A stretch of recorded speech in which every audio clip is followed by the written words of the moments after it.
ada yang lebih daripada saya yang sudah menjadi apa ya, evangelis dan segala macam. Ya, cuman karena perintah jenderal saya tidak berani menolak ya.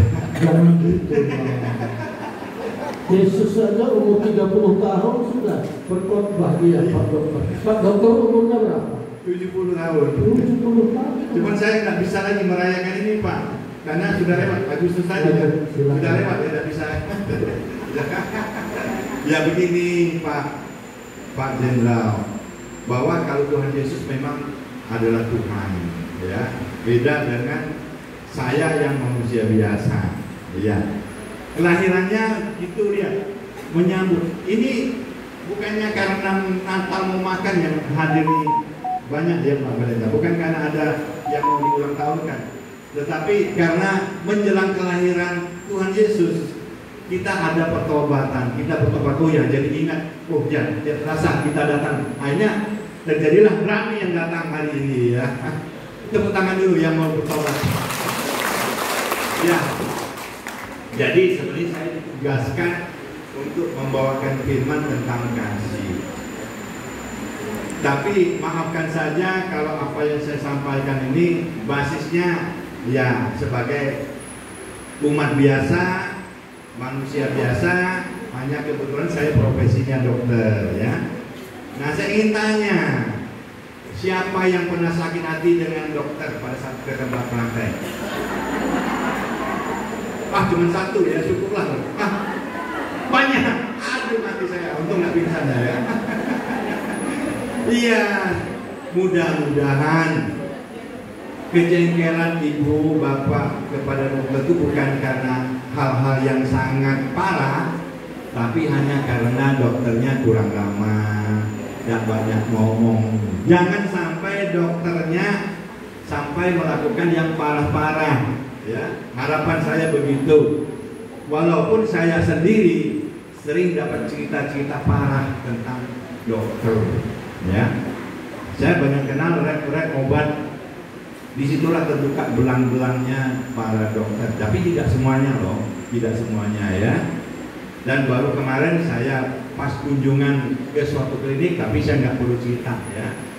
Suatu terbukalah rahasia seorang bukan dokter tetapi pebisnis di rumah sakit yang begitu menganggap uang adalah Tuhan.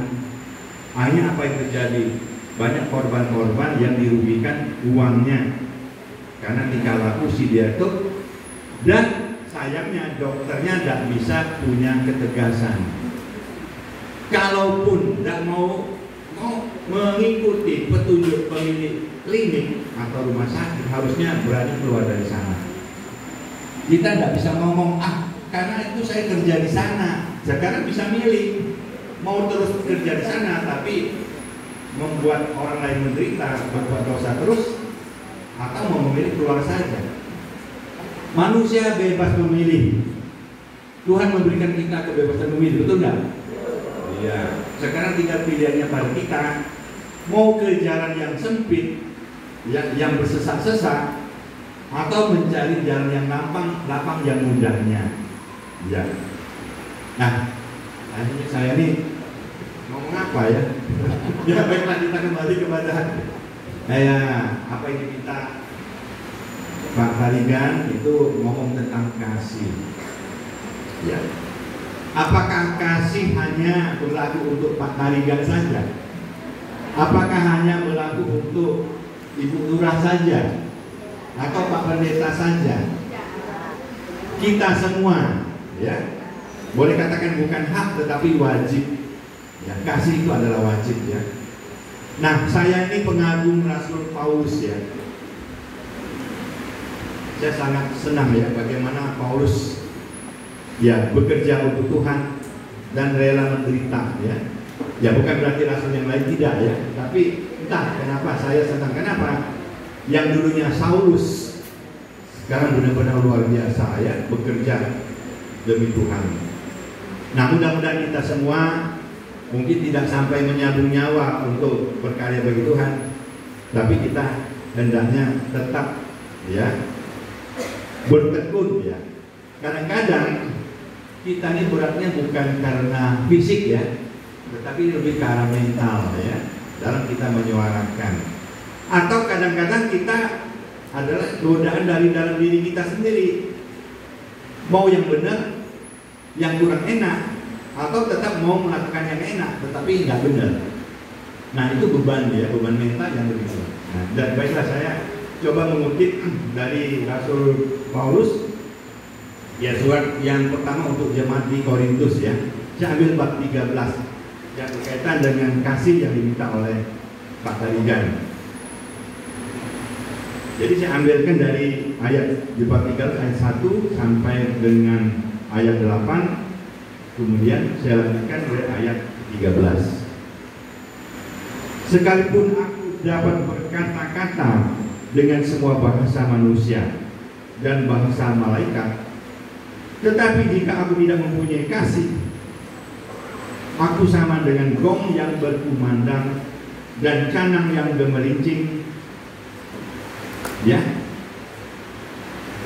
sekalipun aku mempunyai karunia untuk bernubuat dan aku mengetahui segala rahasia dan memiliki seluruh pengetahuan, dan sekalipun aku memiliki iman yang sempurna untuk memindahkan gunung, tetapi jika aku tidak mempunyai kasih, aku sama sekali tidak berguna. Dan sekalipun aku membagi-bagikan segala sesuatu yang ada padaku, bahkan menyerahkan tubuhku untuk dibakar, tetapi jika aku tidak mempunyai kasih, sedikit pun tidak ada faedahnya bagiku. Kasih itu sabar, kasih itu murah hati, ia tidak cemburu, ia tidak memegahkan diri dan tidak sombong. Ia tidak melakukan yang tidak sopan dan tidak mencari keuntungan diri sendiri. Ia tidak pemarah dan tidak menyimpan kesalahan orang lain. Ia tidak bersuka cita karena ketidakadilan, tetapi ia bersuka cita karena kebenaran. Ia menutupi segala sesuatu, percaya segala sesuatu, mengharapkan segala sesuatu, sabar menanggung segala sesuatu. Demikianlah ketiga hal ini, yaitu iman, pengharapan, dan kasih. Dan yang paling besar diantaranya adalah kasih. Benar-benar luar biasa ya firman yang disampaikan oleh Rasul Paulus ini. Bagaimana tadinya mengejar-ngejar ya murid Tuhan Yesus, tapi sekarang benar-benar menjadi ya pembela mati-matian.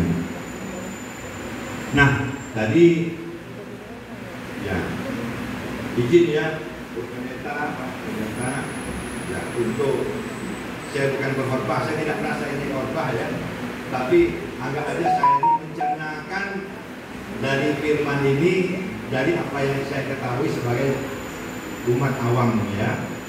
Ya, mudah-mudahan dari pengalaman hidup saya menjalankan profesi saya sebagai seorang dokter dan juga sebagai seorang pemimpin dari suatu jaringan IBISET, saya tetap pada jalan yang benar yang diberkati oleh Tuhan Yesus, bukan semata-mata sebagai suatu bisnis, tetapi untuk mengajak banyak orang dan memimpin mereka-mereka seperti dalam tim saya menjadi pintu, membuka pintu berkat bagi banyak orang dan hidupnya bisa berubah, bukan sekadar ekonomi saja, tetapi berubah dalam ya, penghayatannya dalam hidup kepada Tuhan.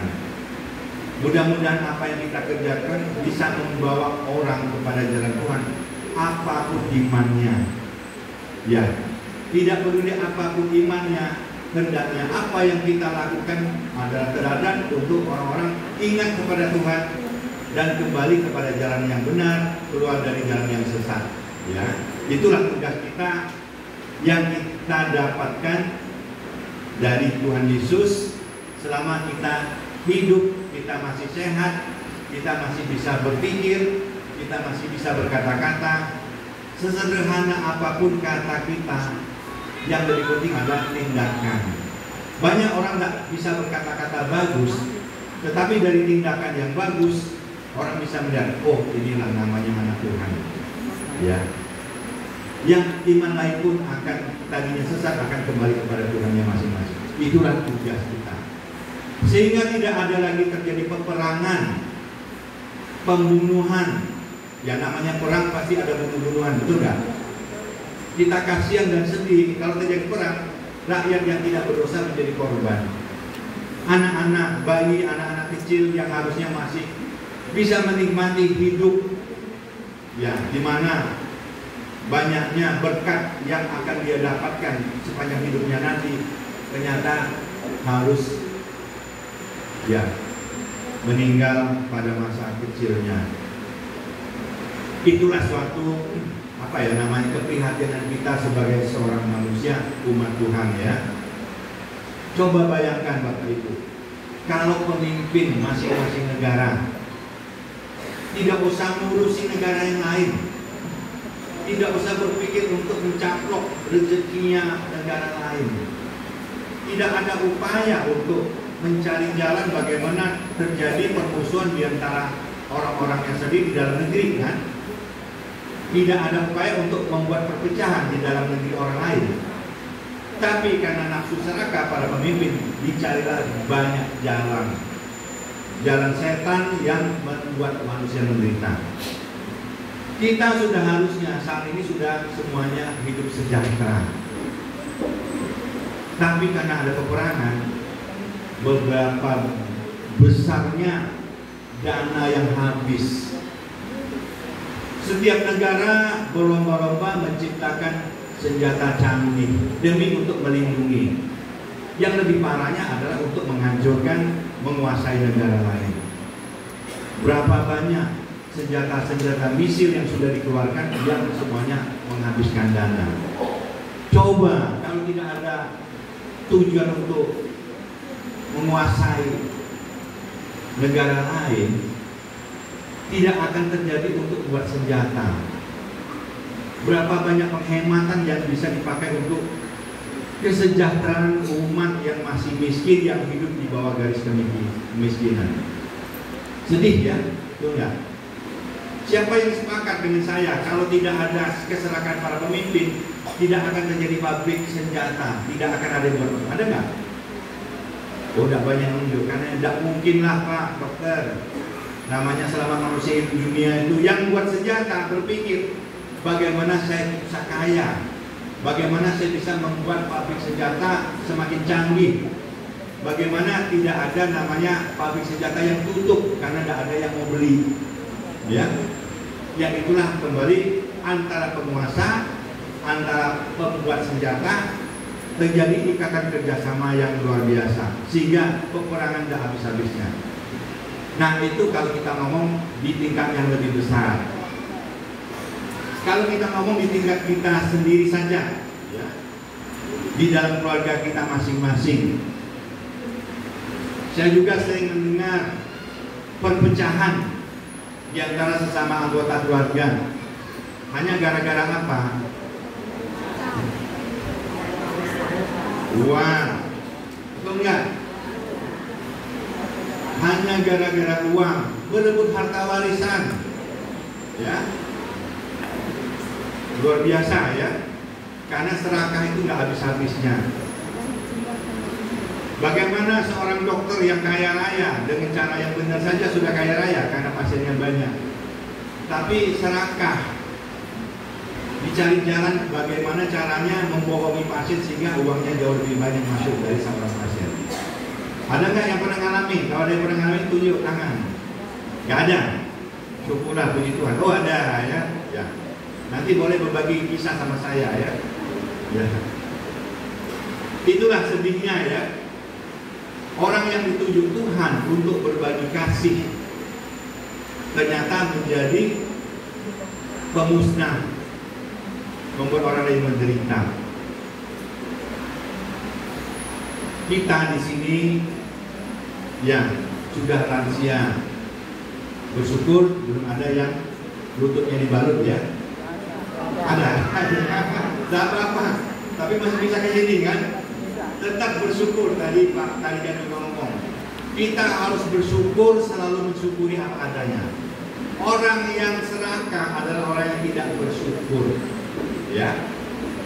Padahal orang yang serakah itu adalah bukannya orang yang tidak punya apa-apa, tapi punyanya lebih dari apa-apa, tetapi karena tidak pernah mau bersyukur. Apalagi yang kurang, apalagi yang kurang. Tapi jangan artikan kalau orang bekerja keras ya, menambah kekayaannya, belum tentu serakah Bapak Ibu sekalian. Kita lihat banyak sekali orang-orang dermawan donatur ya. Untuk tokoh kita di Indonesia ini, Jaksara itu yang punya Bank Mayapada itu siapa? Yang Datuk dipanggil Datuk. Aduh, saya lupa namanya ya. Orang kita Indonesia, tetapi dapat penghargaan di Kerajaan Malaysia, namanya Sri Mahathir, bukan Sri Mahathir, Tahir ya. Pokok aja Tahir namanya ya, Datuk Sri Tahir, yang sifatnya filantropis, samalah seperti Bapak Taliban ini ya. Sudah punya sesuatu, ada saja dia bisa berbuat kasih dengan penyelenggaraan ini secara berkala, secara rutin ya.